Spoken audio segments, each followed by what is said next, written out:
A state of emergency has been declared there because of a green, slimy, smelly, and flat-out dangerous invasion.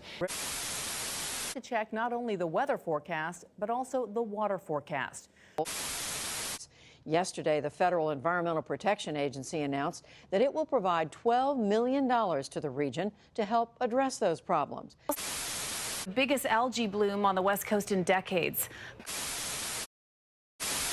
Toxic algae, once only reserved to the warm waters in the deep south, have now plagued the Finger Lakes, closing beaches and threatening public health.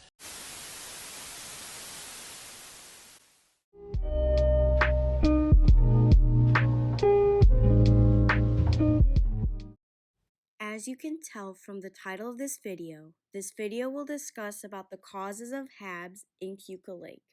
However, before we discuss that, we need to do a quick recap how harmful algal blooms are caused and what they are. Harmful algal blooms, also known as HABs, are caused by excessive nutrients such as phosphorus and nitrogen. Cyanobacteria use up these nutrients and reproduce at a fast rate. Other than high nutrient concentrations, higher water temperatures are also linked to being a major factor in creating algal blooms. Cyanobacteria produce liver toxins, nerve toxins, skin irritants, and taste and odor compounds.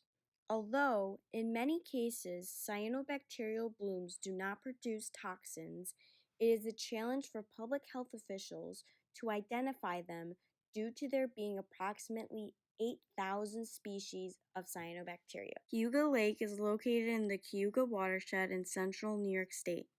The Cayuga watershed is the largest watershed of the 11 Finger Lakes. Cayuga Lake is home to many fish, aquatic plants, and other forms of life. Phosphorus is a major concern for Cayuga Lake. In 2002, the lake was listed for violating the Clean Water Act. As of 2015, the lake has remained in violations against this act.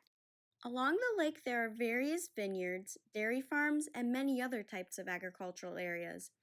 Agricultural areas make up 50% of the land use in the Cayuga watershed. Due to this, stormwater runoff and agricultural runoff goes into Cayuga Lake and causes algal blooms and HABs. HABs on this lake mostly occur on the shoreline of the southern and northern end. There are many other toxic compounds cyanobacteria produce. However, there are no regulatory standards or safe guidance values that have been set yet. Recently, Cayuga Lake has been seeing more and more algal blooms. In 2019 alone, the Community Science Institute confirmed 67 cyanobacteria blooms in Cayuga Lake. Scientists have looked towards an invasive species known as zebra mussels that primarily eat phytoplankton in their diet. However, zebra mussels can be picky eaters, and they found that they prefer not to eat any cyanobacteria. Although algal blooms and harmful algal blooms have been occurring more than usual due to climate change, we can try and limit the amount of phosphorus running off into the lake. Talk to your local governments or farms on what they could do better. Farmers in particular could be educated on making sure they don't over-fertilize their crops. If you happen to come across an algal bloom, report it to the DEC or locally. Do not swim or allow pets to swim in the water while an algal bloom is in progress. We must do our best to keep the lakes clean.